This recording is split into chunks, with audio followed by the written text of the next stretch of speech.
Hey, this is Brian Slagle from Metal Blade Records. I had the great opportunity to hang out with Lars and James from Metallica to talk about the record Kill 'Em All, which is now its 25th anniversary, which is really a phenomenal record, a phenomenal feat that it's lasted this long and still doing so well. So you get to see me talk to them about all the early days, about them going to New York, recording the record, touring with Raven, all sorts of good stuff. So check it out. It's a good thing. So it's the 25th anniversary of Kill 'Em All, and we're hanging out with Mr. James Hetfield, who had something to do with that record. I'm not sure. I think I was there. I think you were there. So, 25 years later, first record, obviously, which I think is a big, important step for any band. When you guys first started out, did you ever even think that you would get to a full-length first record?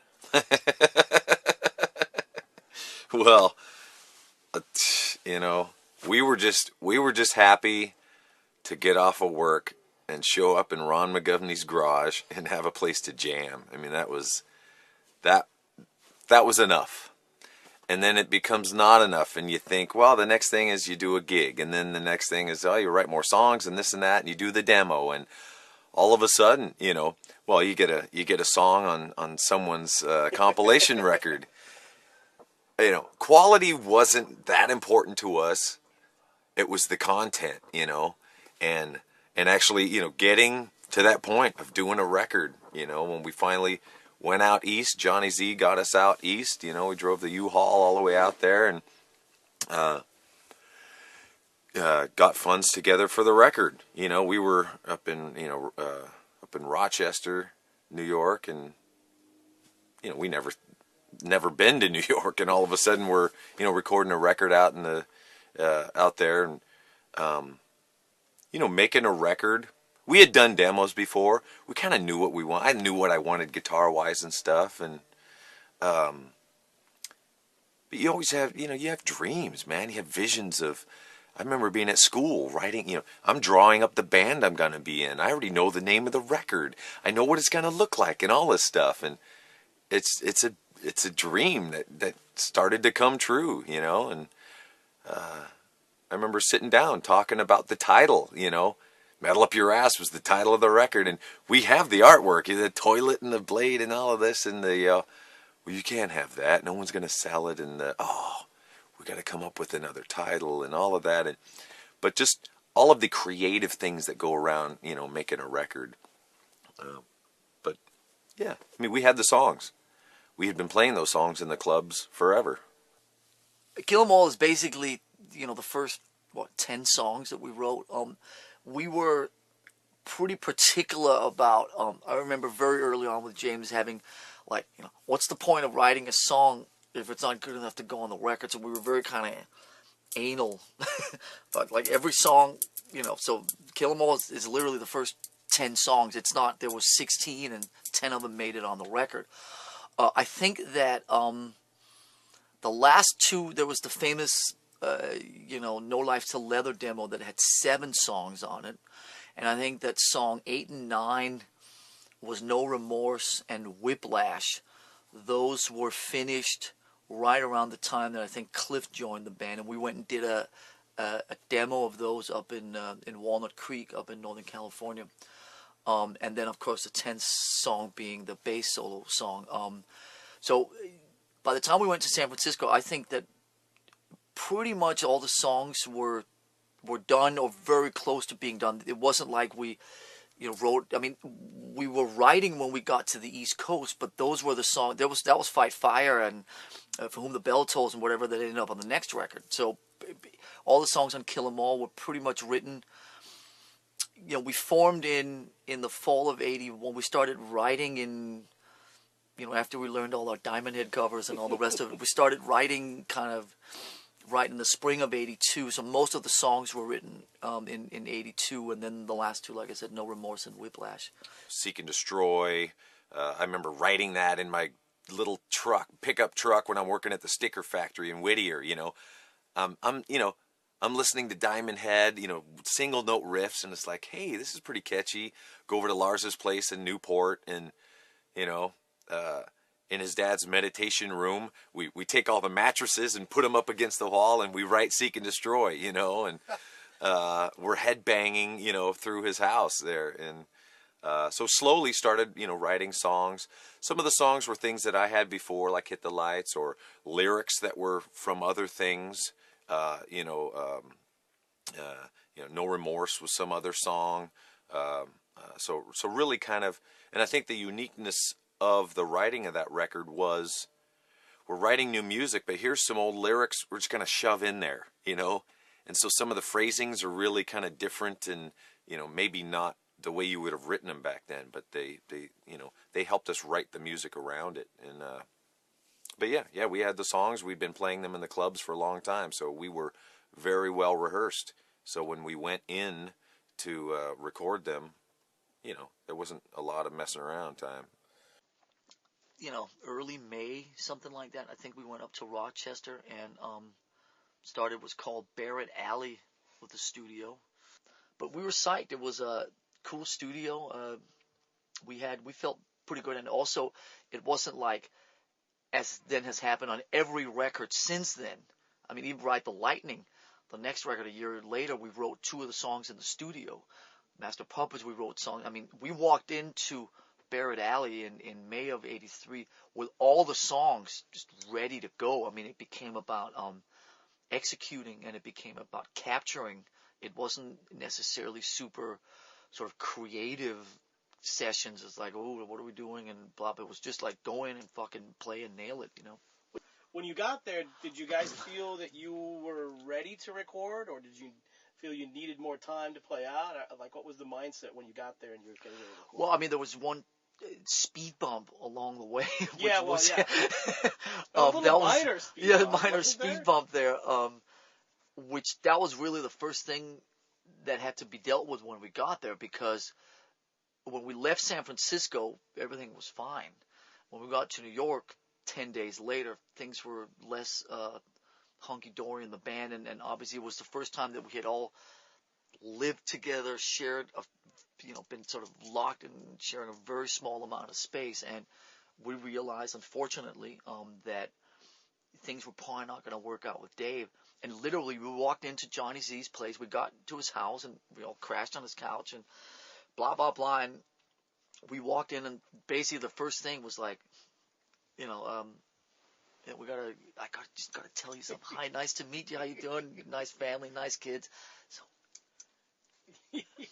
and Johnny Z was like, it was like, whoa, that was a big shock. So we dealt with that for the first couple of weeks, and then fortunately things worked out well with Kirk, and he got everything quickly and learned it quickly.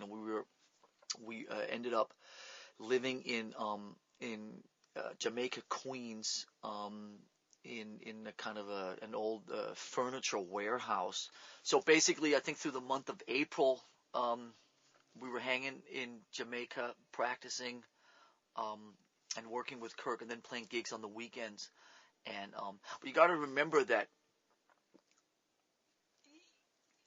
Johnny Z, God bless him. I mean, he didn't have. I don't mean this disrespectfully whatsoever. He didn't have a lot of experience in doing what he was doing, and so there was an element which we liked. I mean, it was appealing, the kind of make it up as you go along element. You know what I mean? It wasn't like there was a plan. It wasn't like, here's this and come out and you're going into the studio on this and this date, and here, it was very sort of haphazardly, just sort of like making it up as we were going along, because it was a new experience for all of us. And I think that was part of the reason that we really got on so well with him, was we were kind of in this together.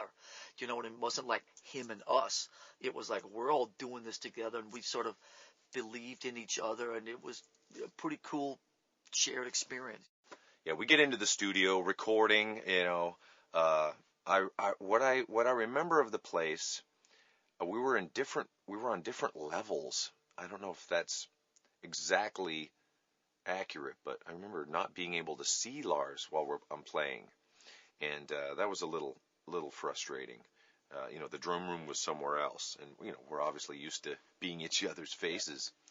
I remember going to we didn't know the producer. We didn't know anyone there. And we're looking at him, and the guy's, kind of clean cut. And we're going, oh, no. Does he really know what he's in for? Or does he know how to get the sounds we want, Because we had Mark Whittaker, the guy who was our early manager and place we lived at in El Cerrito.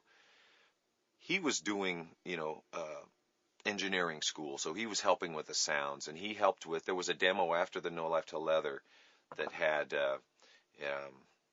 Whiplash and like 3 other songs, and the sound was pretty darn good. And I remember driving around, and this guy Bob, who we had befriended up there, who was a complete nutcase. He was our shuttle service, We'd hang out. He'd take us to go get wings, or, go drinking or whatever. He was our ride around. I remember we're listening to stuff in his car going, A-being it with the old demo. That's our first experience with demoitis, Yep. It's like, oh my God, the guitars just, they don't have it, or the vocals, and kind of freaking out about it that maybe, this isn't the right guy. It's like, But the other thing I really remember, I had to go in, and we were, we're short on funds, and I had to go in and do vocals. I had, 2 days to do all the vocals, and I was probably the most hungover I'd ever been in my life. I woke up. Perfect. Yeah, I woke up. I think I'd smoked pot for the second time in my life or something too. I had woke up on the floor of the kitchen, and my head was resting on a wooden chair, and I remember Johnny Z being on the phone. You got to go in and do vocals today. It's like, fuck you. I'm not doing any vocals today. I'm going to throw up on the mic. It's like, what? You gotta. And I just completely hung up and just stayed. But I got all the vocals done, I guess, maybe in 1 or 2 days. Well, how did you feel when it was finished and you heard the finished product at the end? I was psyched.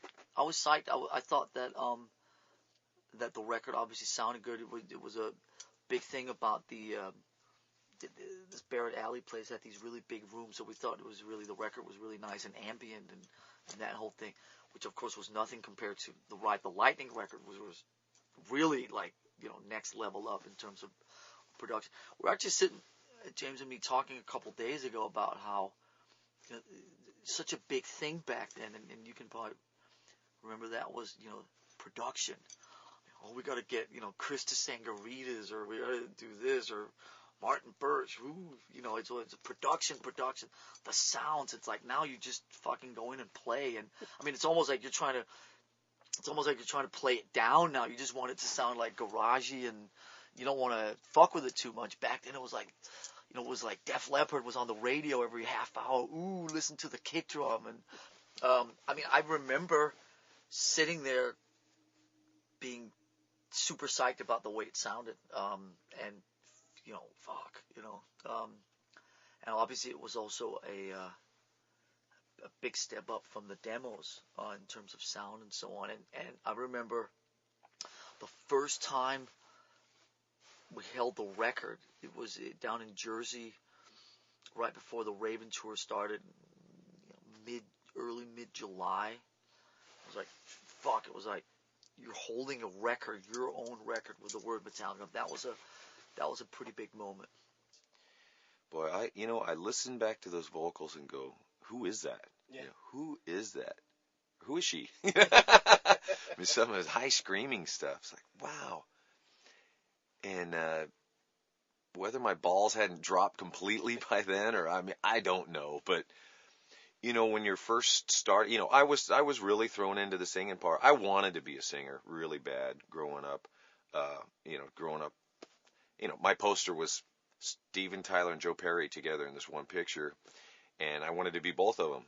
And thinking that playing guitar and singing, no band has made it like that. You gotta have a front man. So, and growing up in LA, I always wanted to be in a band. And everyone was looking for singers. So, well, okay, I'll put the guitar down and start singing. And I had to go back and forth with it, Okay, I'm going to sing. It's going to be awesome. I'm singing, at the Saxon show and going, oh, I miss playing guitar. And we need another guitar. So I'll pick the guitar up again. And man, I feel this, the riff and this, and okay, we're looking for a singer now, and then we look for a singer, and it's like, dude, the guy's a poser, and oh my god, and I go back and forth, and I end up doing the rhythms because he's not as good and that, and it's like, all right, I'm gonna attempt to do both, and if a singer comes along, then okay.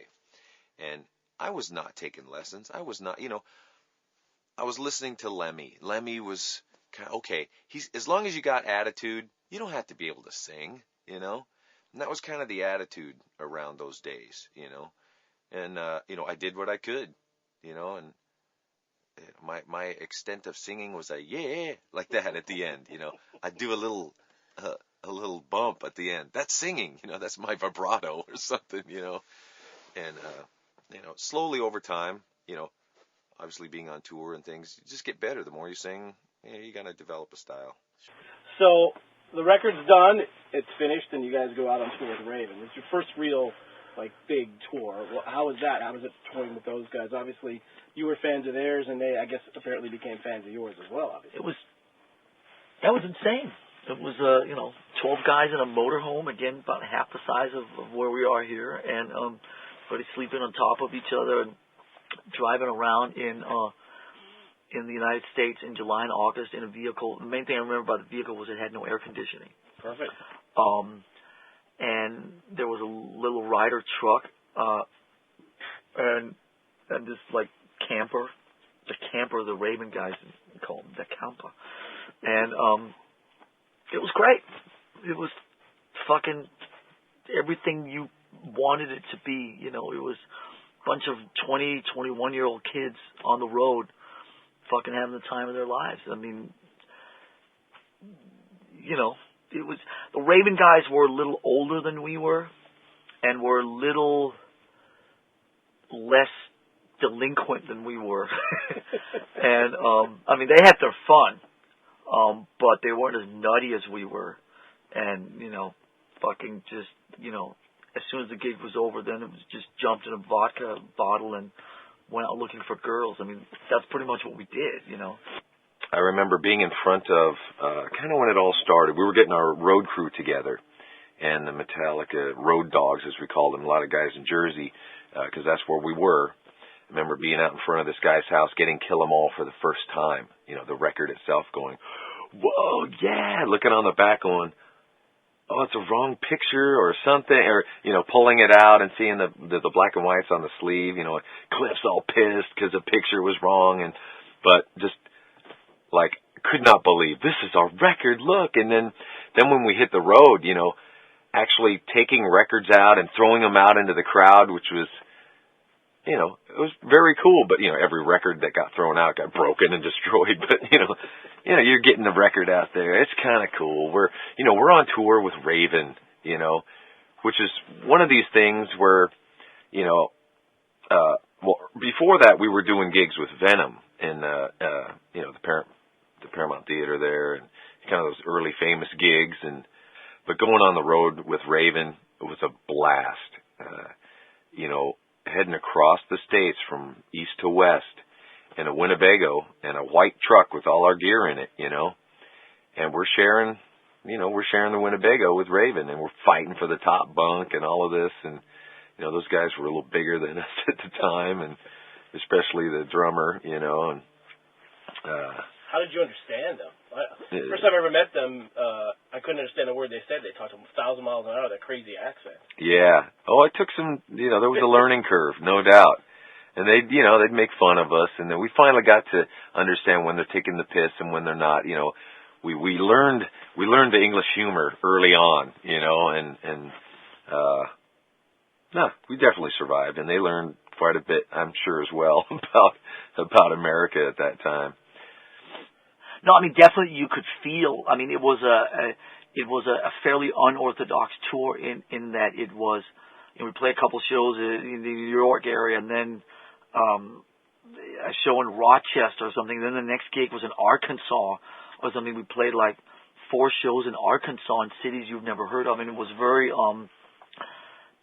it was unusual in its structure because this time, heavy metal band from Newcastle, England, and a bunch of upstarts from from San Francisco. I mean, it wasn't like there was it was a bit like a big market. I mean, we played some cool places and played some cool gig, a great gig in Chicago and so on. But there was also sort of like, Johnny Z found like a, guy in Arkansas. And I swear to you, we woke up, one day and we were like in Arkansas, like standing out I'm not talking about Little Rock. I'm talking about like 100 miles from Little Rock, like on a field, looking, like a piece of concrete in a field with cows around it. This is where, us and Raven are playing tonight. I mean, there was those type of moments also on top of the cool Chicago gigs and so on. So it was nutty. I remember pulling up in the middle of nowhere, Bald Knob, Arkansas. Bald Knobs. Like, dude, that's an interesting name for a place, man. We pull in the afternoon, and we're playing basically on a cement block in a field. And it's summer, and there's bugs flying, bugs I had never seen in my life before, showing up like, whoa. And, I think back then Lars was quite a bit more, brainy. I mean, he was, not that he is now, but brainier than I was. And he was collecting, all the reviews and a little more, obviously more worldly, being from Denmark and, traveling all around with his, dad in that world. But, I think he was a little more aware of what was going on. I was really just out having a good time, man. And here we are, and here's another bar. We're going to kick its ass, But I clearly remember Cliff and I being, just, we're going to destroy. Let's go, So thanks for hanging out and telling us about that wonderful record that came out 25 years ago. You guys did, called Kill 'Em All. Yeah, it is unbelievable. It's been 25 years. It seems way longer, but way shorter too. And heading in to get on the next record. Awesome. Never satisfied. All right.